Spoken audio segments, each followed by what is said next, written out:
Good afternoon, everyone. Good afternoon. If I could just encourage everyone to please take their seats. We are so excited to see all of you here today. And I always say it is a testament to a very successful event when I have trouble quieting the room. That means you're all enjoying each other's company, which is what we love to see. My name is Andrea Shemakis. I am proud to serve as chair of the Board of Trustees for Thompson Child and Family Focus. And on behalf of myself and my fellow trustees, I want to welcome you all to this, the 15th annual Portraits of Courage Luncheon. Thank you all so much for being here.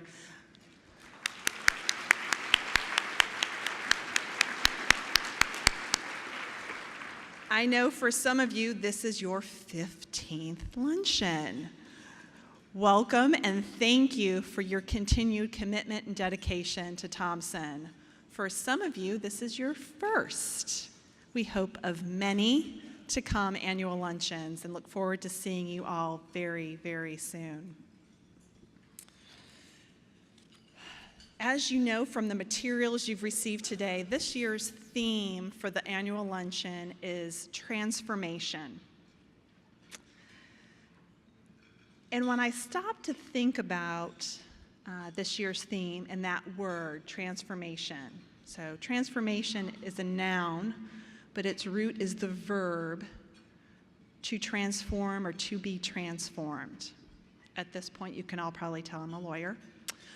And I thought about that word, and I thought to myself, what does that word mean to me, and what is the definition of that word? So, I looked it up and obviously saw the synonyms, and you all probably think, when you think of transform, you think of the word change. But to me, the word change doesn't give the same significance and effect that I think of when I think of transformation. Transformation is a true metamorphosis.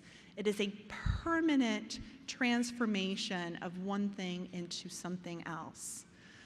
And that is an incredibly important and miraculous thing to behold. And it is the talented and the dedicated clinicians and therapists and mentors and staff at Thompson who strive to transform the lives of the children and the families in our community that we serve. And that is incredibly challenging work, but incredibly rewarding work.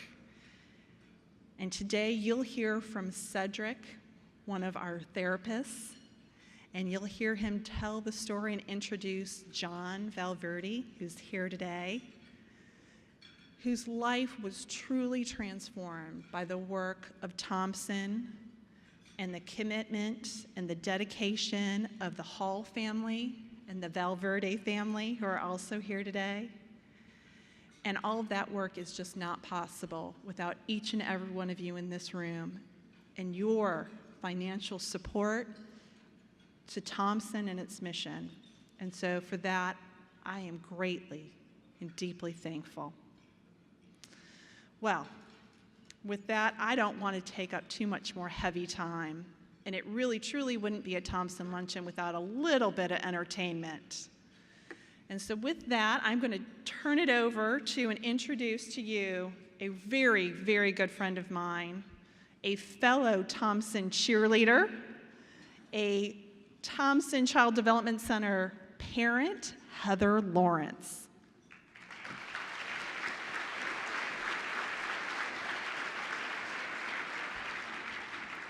Sorry, I'm just a bit shorter than Andrea, so I got to adjust some things. Good afternoon. Again, like Andrea said, my name is Heather Lawrence, and before I introduce our next guests, I'd like to share how I became involved with Thompson through the Child Development Center. About 9 years ago, when my son, Zachary was 2.5, we were having a really rough time with his behavior. It was way beyond the normal terrible twos. My sweet baby would have these moments when he would bite me, and he would scream for long periods of time.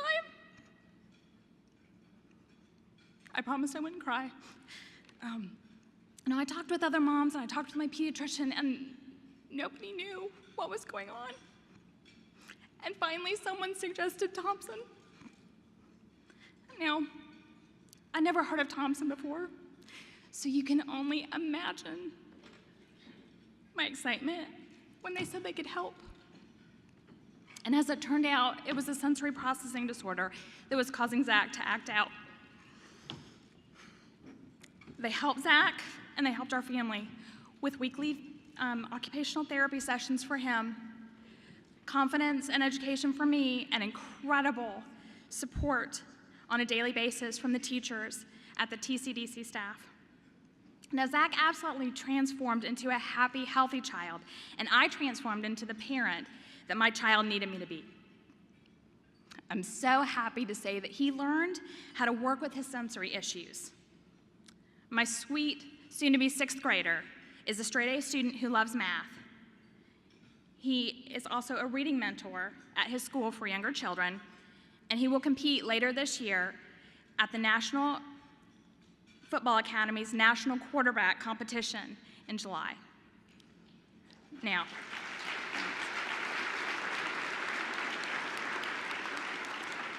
yeah, absolute proud mama moment right here. Now, I saw other families from all walks of life making remarkable changes, and I realized how important Thompson is for our community, and I knew I had to help others so that they too could have the opportunity to transform. That's why I fill a table, why I donate, why I volunteer, and quite frankly, that's why I'm here. It's my distinct honor and pleasure to welcome our next guests from the Thompson Child Development Center. They're going to sing a song and lead us in prayer before we have our lunch this afternoon. Thank you so much.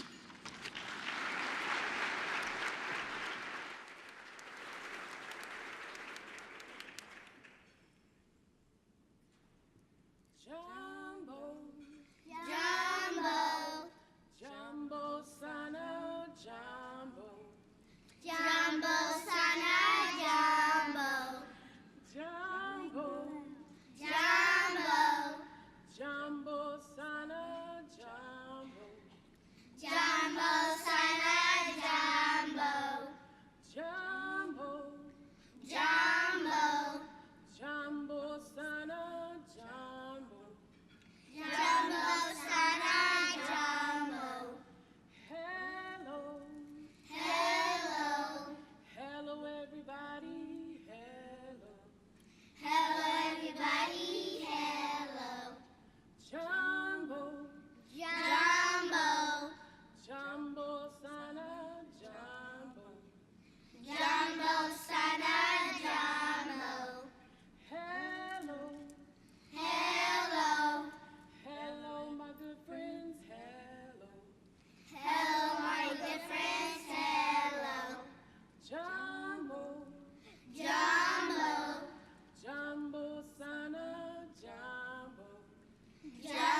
Please definitely partake of your lunches. That was my favorite part of the lunch every year, is our entertainment from our kids at TCDC. So thank you, children. If you didn't hear that, I got a you're welcome.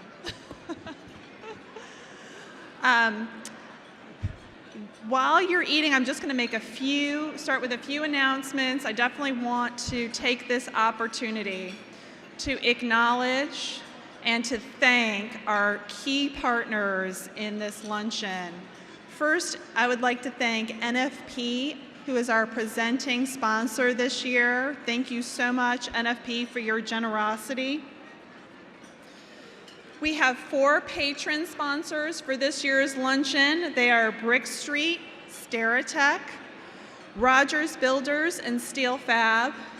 And we have 9 advocate sponsors: Amwin's Group, BB&T, Charlotte Crown Guides, Greystone Consulting, Marsh & McLennan, McGuire Woods, Moore Van Allen, R.W. Baird, and Showalter Construction. Thank you to all of our sponsors, and thank you to everyone for being here.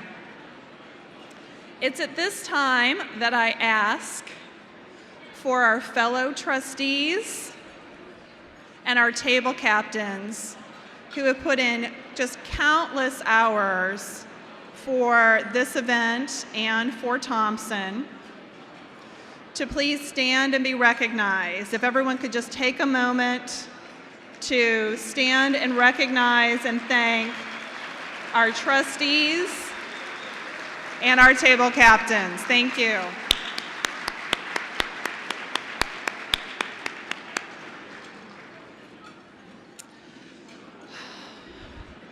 As I said earlier, transformation is this year's theme for the luncheon. And I really couldn't think of a more appropriate theme. As many of you know who have been involved with Thompson over the years, our agency has been through a bit of a transformation as well. Not from its core mission, not from its core values, that to heal and serve children through healing, teaching, worship, and play. But a transformation to adapt to the changing environment of our communities to better address the needs of our communities. And that transformative process has taken us to a place with new leadership.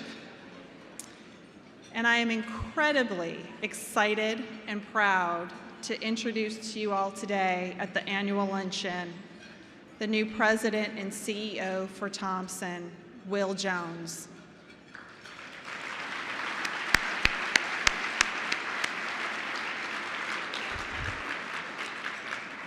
Before Will comes up and addresses you all, I do want to take this opportunity to talk with you all a little bit about Will and my experience in getting to know Will over the last, I think it's been about 4.5, 5 months. In fact, I remember very distinctly the first time I met Will. It was in December. I believe it was the week of Christmas. And Will and I met for about an hour and a half. And what I remember most about that meeting with Will and our conversation was that it was a conversation. It wasn't an interview. Will didn't read me his resume. I didn't ask him questions specifically about his resume. But we had a conversation. In the course of that conversation, I felt Will's heart and passion for serving children.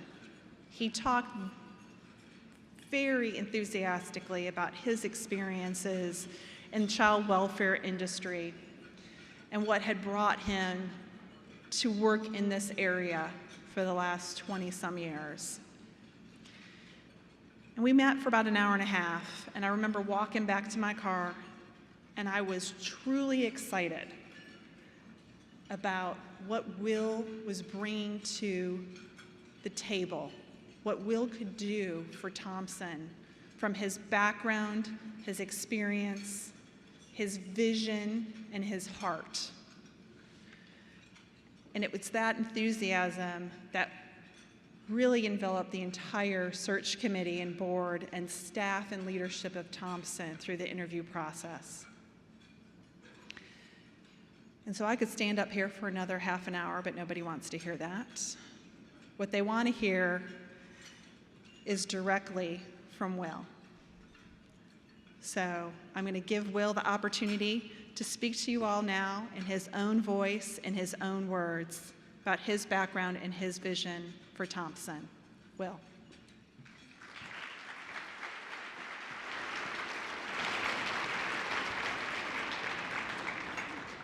Good afternoon. As Andrea said, my name is Will Jones, and I'm the new president and CEO of Thompson. I come to this role excited, enthused, but also humbled and honored to be part of an organization that has a rich history of serving children and families in the community that I now live in. Thank you all for walking beside us so we can complete our mission to strengthen children, families, and communities. And we've been doing that for over 130 years. As we continue to speak about transformation, I'd like to share a little bit about my personal transformation.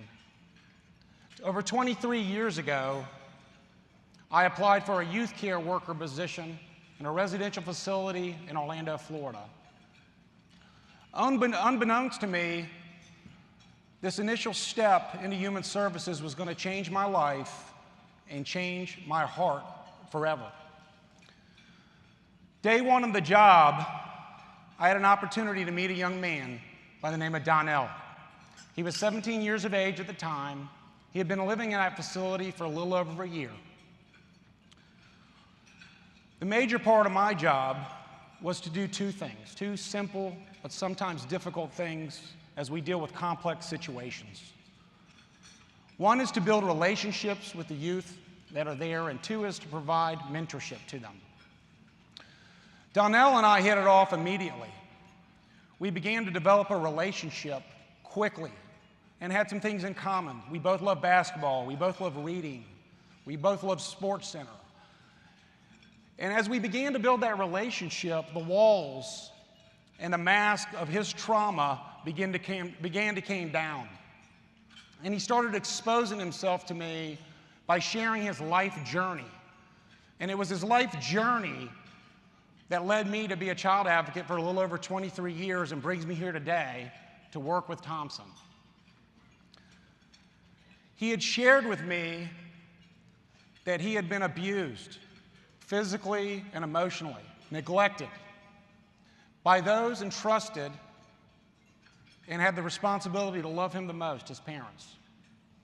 That had gone on for 7 years. At the age of 8, one night right before dinner, a child protective investigator knocked on the door. He was 8 years old. He had no idea what this meant. In a matter of minutes, he was ushered back into his room by the worker, asked to gather some belongings as quickly as possible.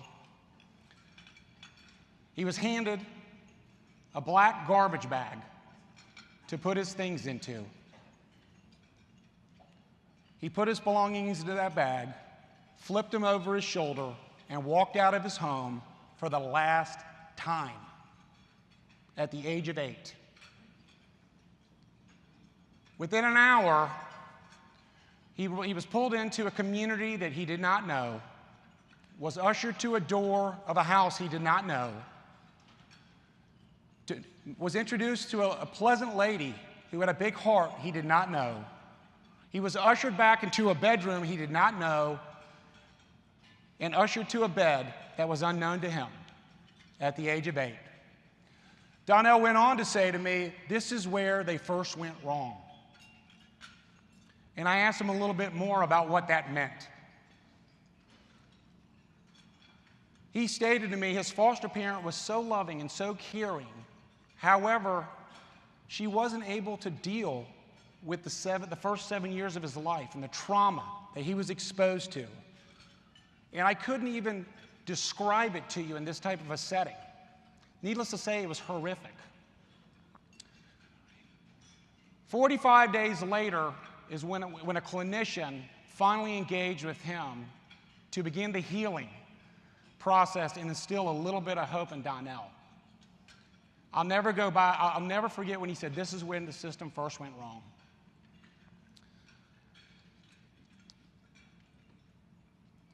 He then was exposed to several different things he continued to share with me. In a 5-year window, he was placed in 20 different foster homes. He was enrolled in 10 different schools in the same city where he lived and had 8 different case managers in a 5-year window. He, at that point in time, was a 13-year-old young boy with no hope and felt like the system impacted him the most. And then one day he pulled me aside in a conversation we were having, and he said, "Mr. Will," that's what he called me, Mr. Will. And he was somber, and he said to me, "Children do not get to pick what zip codes they are born into." That quote and the look on his face will forever be etched in my memory. And that quote and the look on his face is my why. It's why I do what I do as a child advocate.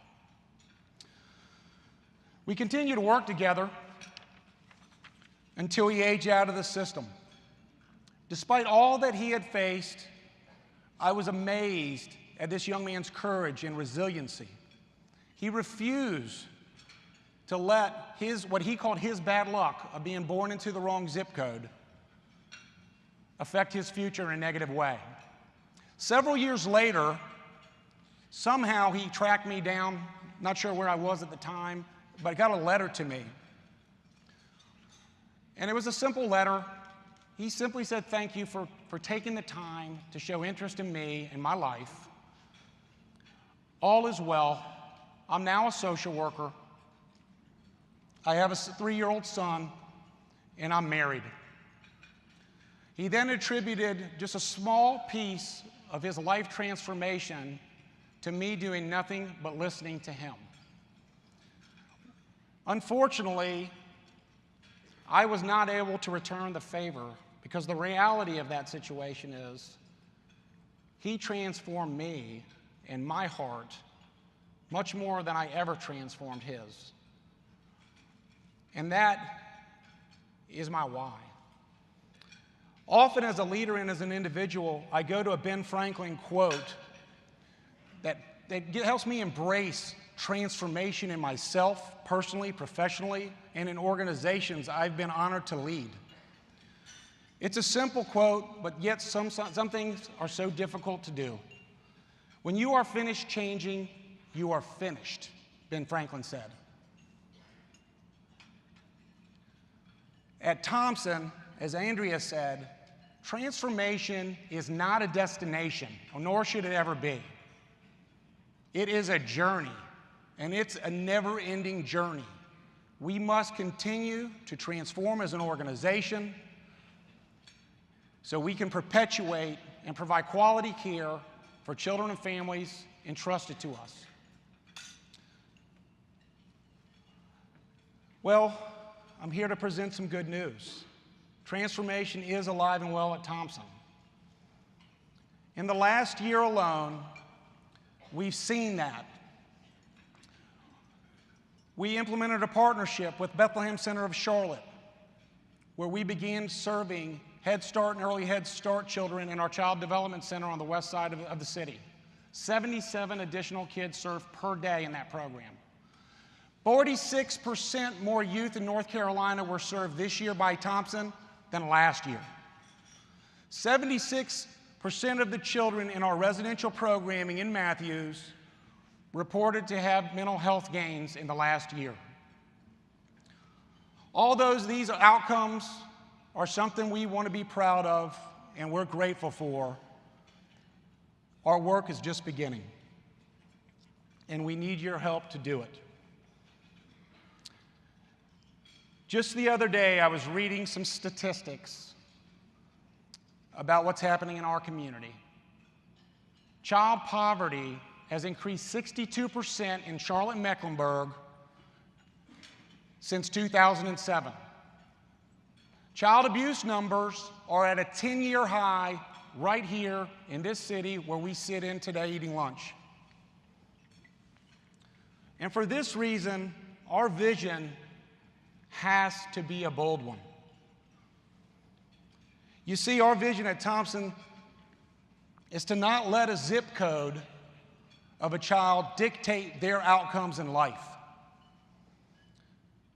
We have to be nimble to meet the needs of our community. We have to innovate, and we have to be thought leaders. We also owe it to the children we serve to give them a sense of normalcy.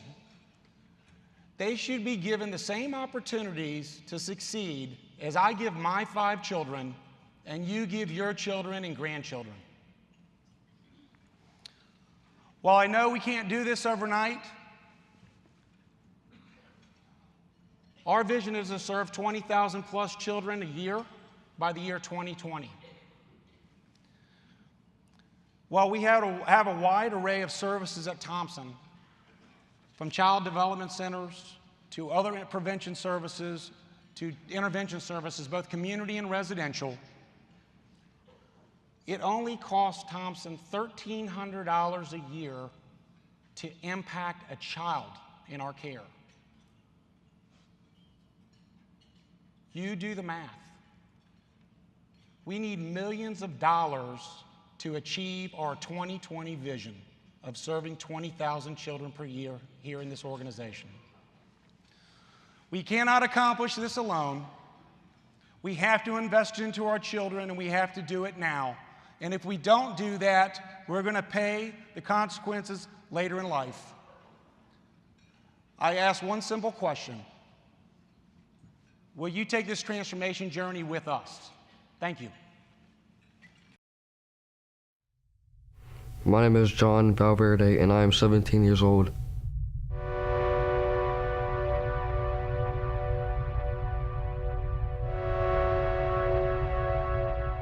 John had a difficult childhood. His biological parents were drug addicts, were unable to care for him appropriately. So when he was 18 months old, he was taken from their home and placed in a foster home. That foster home actually ended up adopting him. But within a few years, the situation in their family changed, and they chose to put him back in foster care. So it was probably at that point when John decided that adoption wasn't for him and not something that was worth the risk. However, when he went into foster care at that point, he went into foster care with Thompson. When I first met John, he was entering our foster care program at the age of 10. I remember looking down into his eyes, and he was a fragile, scared child at the time. And we locked eyes for a minute. It's like he said, "Help me." You can tell that he was really looking and seeking reassurance in that moment.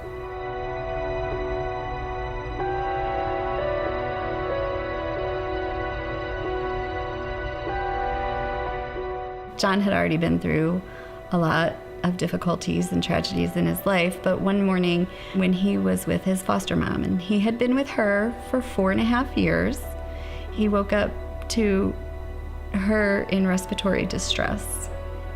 Later that morning, we all found out that his foster mom had actually passed away. Of course, we had to prepare John for yet another move. And John requested a specific family that he wanted to live with. And that family was Steve and Wendy Hall. The Halls didn't hesitate. When they learned of the incident and knew that John was in this situation, they quickly responded. I need a family to drive me crazy, call me out when I'm low and lazy. Foster care services are probably one of the most important things we do here at Thompson.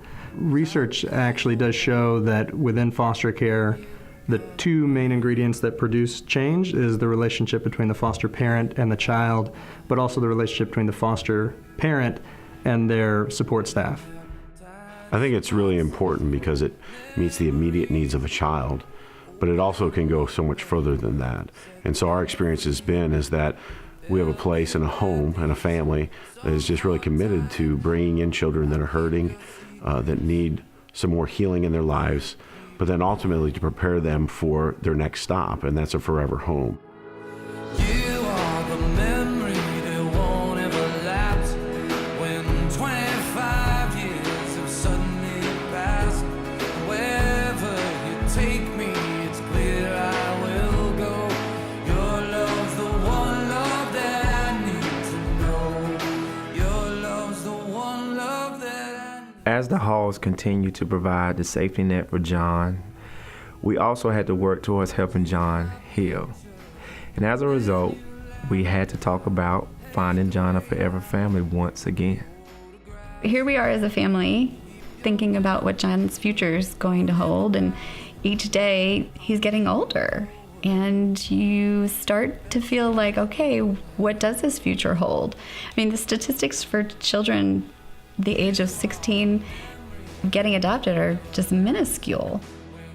The summer that he turned 16, John did go to this adoption event, and at the bowling alley, he met this really nice, sweet family, and I had that glimmer of hope that maybe something could still happen for John, even at the age of 16.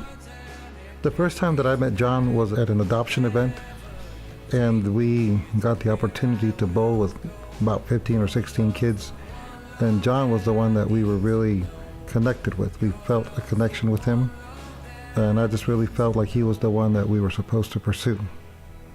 Since John was 16 when we met him and he came to live with us at that age, we assured him from day one that he would not have to leave when he turned 18, that we were going to be here for him and that we would be his forever family. 'Cause I know that you're scared, but I swear you'll be alright. Swear you're alright. You're alright. You know, I believe that the halls were part of God's plan for John. The fact that he was with them before he came to live with us, it was wonderful because the halls are a great Christian family, very loving, very caring. And to this day, I still appreciate so much their advice for John, their encouragement, because they are a family that truly do care. So I believe that John is the person he is today because he was with a good family for a good time, and he learned so much from the halls. You know, I let him know that from the very beginning, God has always had his eye on him, and he's never forgotten him, and that God has a plan and a purpose for his life, and that this is just another stepping stone to that plan. Read it on a map, never how I planned it, holding on for what, taking it for granted. I was looking up, I was being blinded, holding on for what, hoping that I find it. And so you never know how the pieces are going to fall into place, but somehow they always do. And so that hope can be disappointing at times, but it always ends up working out. And in John's case, it absolutely did. I was looking up, holding on to patience, counting up the days that I've been waiting. Thompson has definitely been a family for John through many different transitions. Don't give up because there's always a family for everybody. My life was transformed in many different ways, and Thompson was a huge part of it. There's still hope out here, and there's still people who genuinely care, who will care for you and love you. As we look back on John's transformation through his foster care with us, you can just see development in all areas of his life. But over all that, you just really see that John went from being a survivor of so much trauma to being a thriver. I have waited all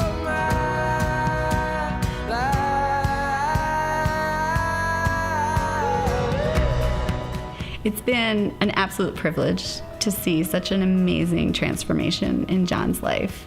And now he has been able to be given, but also fully accept unconditional love.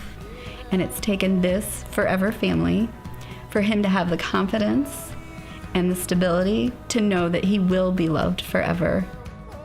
I can honestly say that our lives have been transformed because of John coming into our home. We are much better people than we were before we had John. And we want him to know that he can always come home to us, that we are his home. And I tell John, you know, we just love having you with us. Our home feels more complete with you here.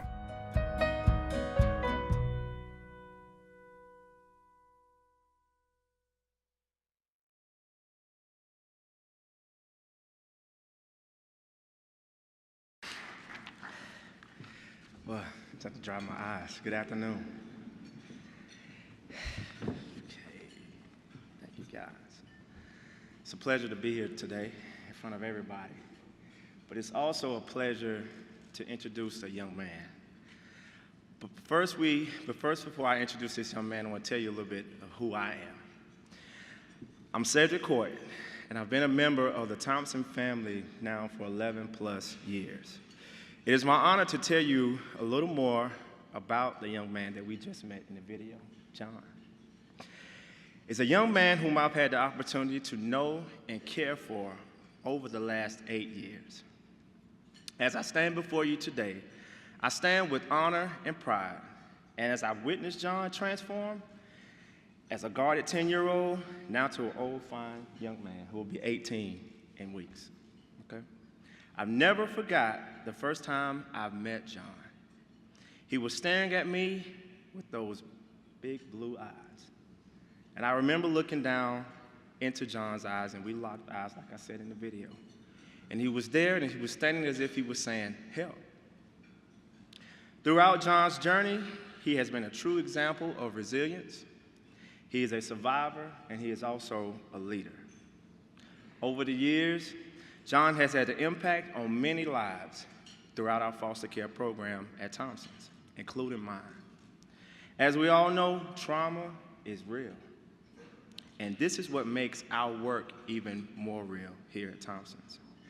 It requires called warriors, called advocates, and folks who just simply understand in order to guide our youth into transforming lives.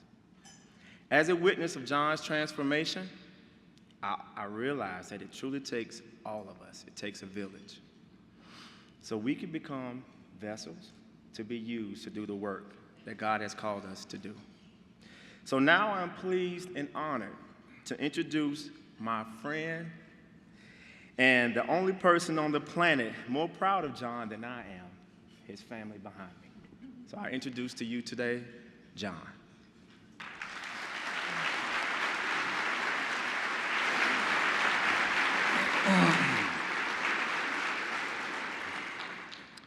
Well, folks, I'm not John, but he's the one behind me, as you can well see.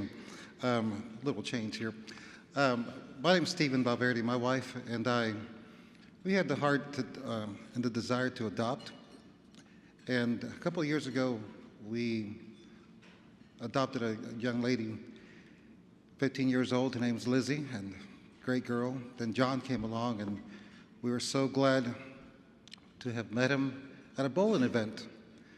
And I remember Lizzie and I went because my wife couldn't go. They wouldn't give her the day off from work. But we came all the way from Wilmington because we wanted, you know, to see the event and to see who was there. And John was running around.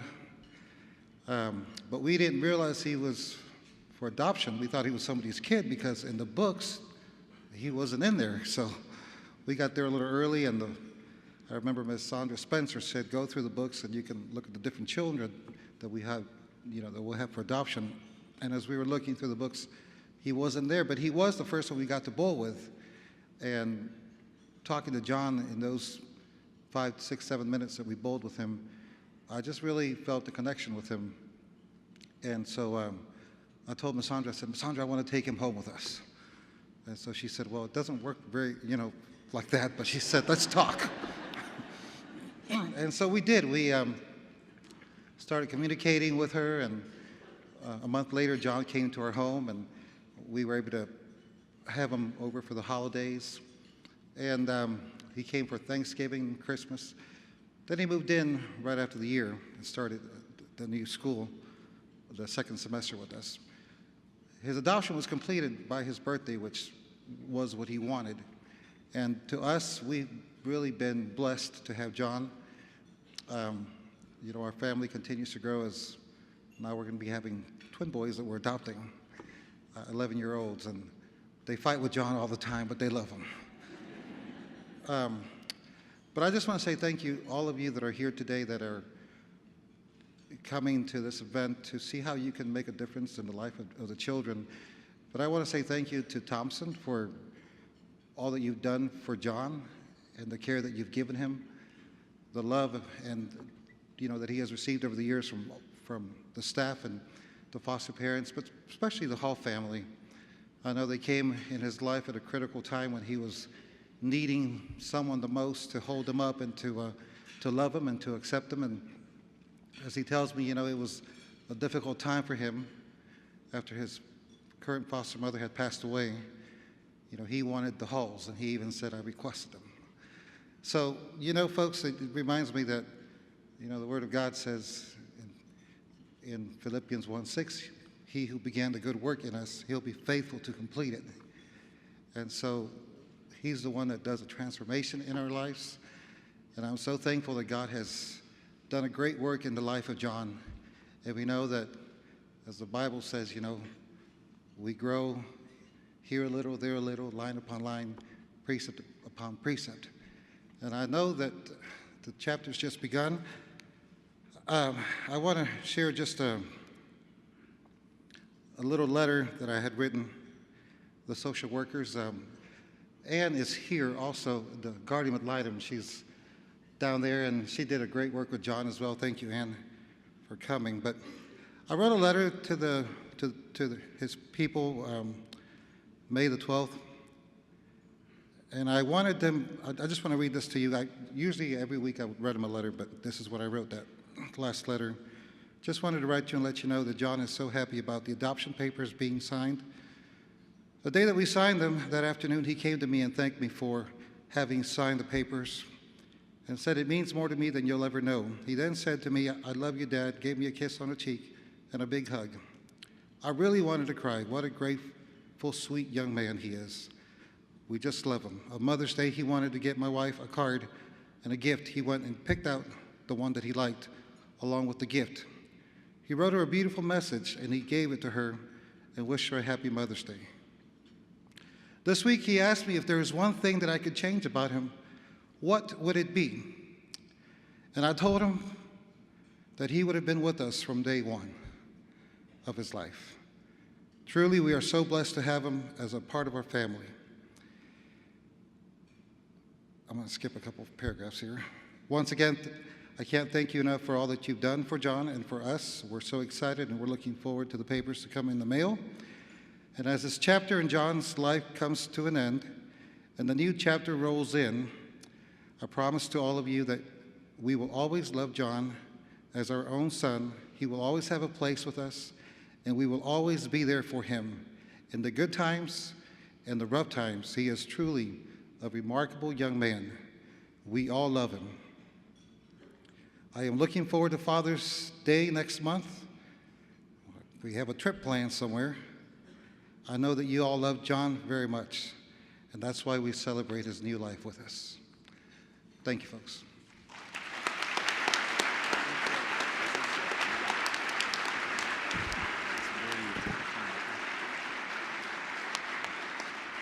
My name is John Valverde. I am 17 years old. In 2 months, I will be 18. If it wasn't for the Hall family and my mom, dad, and sister working with me to get ready for adoption, I would be on my own in the world once I turn 18. If it wasn't for them, I wouldn't be in the great situation that I'm in now. I wouldn't be standing in front of you right now. Instead, I would be getting ready for life on my own. And that is the scariest part of being a foster kid is always wondering what or where I'm going to go next. It hasn't been a comfortable subject for me to talk about, so I don't tell people I'm adopted or that I'm in foster care. I only tell people that I trust. And for foster kids, not many people come into our lives that we can trust. Suffice to say, thanks to everyone who helped me shape up to be the person I am today. I give thanks to the whole family who I went to respite with a few times. And after my foster mom died, they were the first family that came to my head. And that's a sign from God saying it'll be okay despite the fact that I had just lost someone who I loved. Thank you. I would like to thank my dad, Stephen, my mom, Cielo, and my sister, Lizzie. If it wasn't for you guys bringing me to your house, I wouldn't be where I am today. And last, thank you, God, for allowing me to be in the situation I'm in now and to have met the people that brought me here. Thank you, everyone.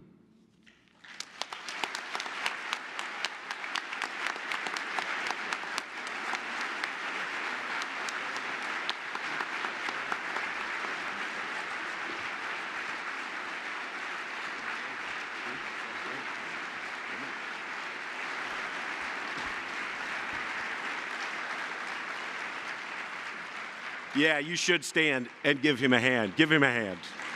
Thank you. See you later. Yeah.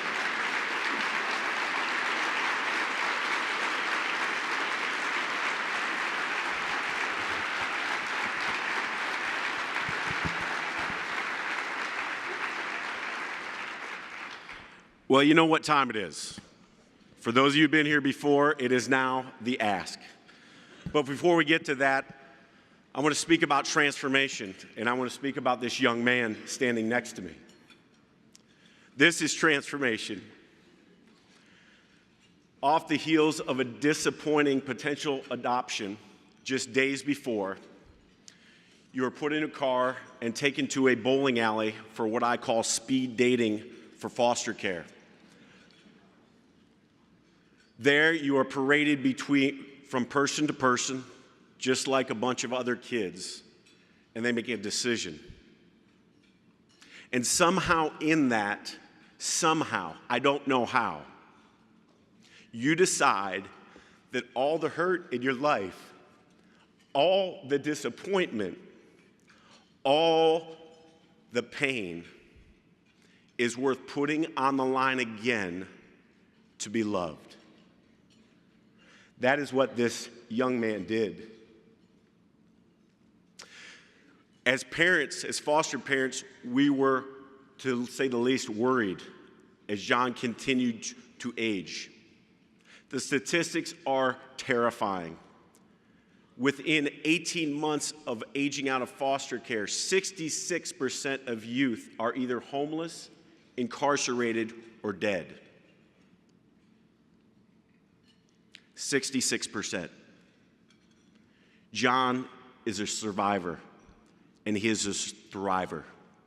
I don't know how he made that decision to open up his heart again to feel the love of a family, but he did it. And so as the slide goes to the Cherish the Children's Society, please put that up. I want to share in front of John and in front of you all how proud I am of you, how happy and joyful I am for you, how thankful I am for the Valverdes. But I want to turn the corner a little bit too, because 6 years ago, some of you were on this list when John was in the middle of his nightmare. And then another one came, and some of you on this list were there again.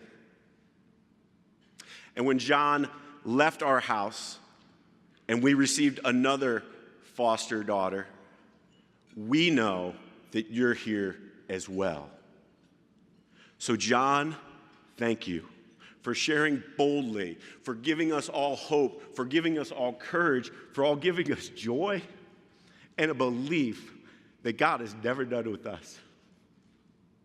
So thank you very much. I love you.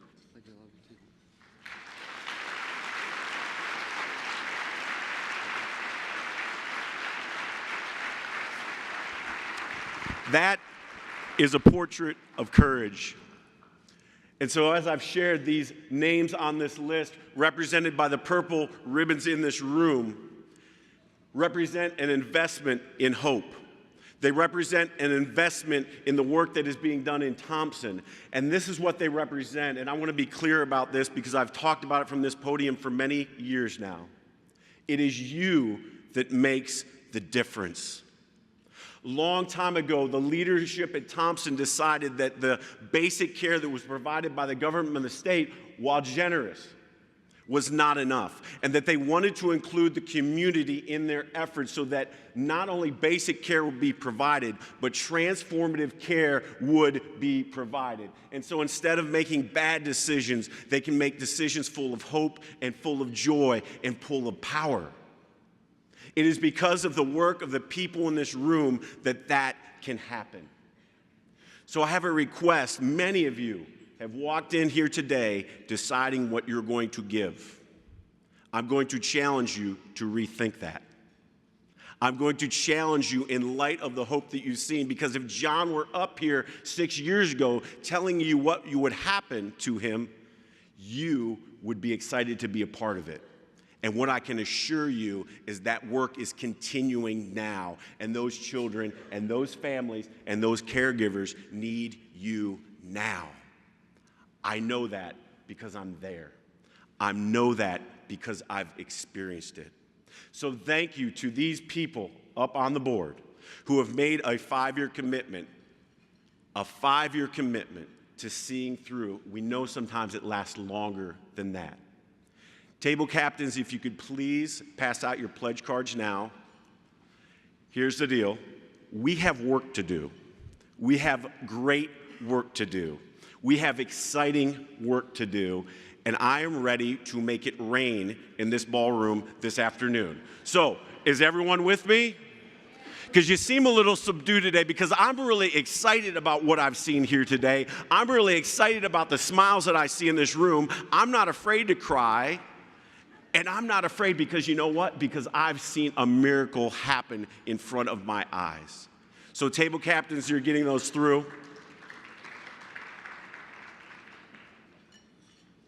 First off, we can't emphasize enough, knowing the work at Thompson, how it is happening. We want to support Will, as he shared, as he's off on this journey. We want to make a proud announcement to him that we are behind him and the rest of the organization. So you see on the front of your card, the Cherish the Children's Society. Don't be afraid to check one of those boxes. At least you're not Steve calling up your wife and saying, I think I found a child to adopt. Hey, I think I spent a little bit of money. That's fine. They'll be fine with that. You're not bringing home a kid. That'll be good. So there you'll see the 3 levels, a $1,000 commitment for the next 5 years, totaling $5,000. This represents a contribution that has an effect on 2 foster children right now, today. The second box, a $5,000 commitment for 5 years, total gift of $25,000, impacts the lives of 9 kids in foster care a year. 9 children. And finally, $10,000 commitment for a year. The impact, you can do the math yourselves. But it's an impact that goes institutionally. It's an encouragement the organization feels that this work is important to the community and that we can carry on to reach our goals. Listen, don't be afraid to check the box above the one you think you should check. Don't be afraid. You see there that there's contact information on the bottom that you can fill out. And here's the deal, all joking aside, we appreciate any gift. I appreciate any gift. I appreciate being a foster parent and knowing that when I get backed into a corner, when I have a tough day, that there are professionals that love and care about me and love and care about the child in my care that will respond and react and be there at a moment's notice. And again, I can't emphasize enough, it's because of your giving. It is directly because of your giving. And so on the back of this sheet, you'll see that there's a contributions amount that you can fill out and make up your own groupings and your own categories. We're flexible. We'll take what you have to offer. We appreciate it tremendously. So as you're filling out the back of that card or the front, as you're checking those boxes, what I do want you to know is how valuable your time is. For you to be here today, to enter in, to say yes to someone, to make a request, and to see what is happening in this city, to see what is happening in this organization, to see the effects that is having on the life of children in our community. It is a beautiful day. It is encouraging. It is glorious. So as you fill out that card, remember this. Thank you. Thank you for what you do, from a foster parent, from someone who cares about this community, for someone who cares about this organization. We appreciate everything. Have a great day. Thank you, Steve. Steve and Wendy Hall and your family, thank you for all you do for Thompson. Thank you to the Valverdes for bringing John here today. And I just want to say one last time, thank you all so much for taking time out of your very busy day and your very busy lives to hear John's story and hear more about what Thompson does for the children and families in our community. You will be hearing from various members of our staff and our board as a follow-up to this luncheon, asking you if you have a little extra time to come out and visit Thompson at one of our campuses, maybe come out to chapel with JD on Wednesdays, 3:30, St. Peter's Lane campus, one of my favorite events. And I hope that you will find a little extra time to do that and really see firsthand the work of Thompson and people like the Halls and the Valverdes and the Cedrics. So as usual, it is 1 o'clock and we are done. Thank you all so much. Table captains, please take the flower arrangements. Thank you.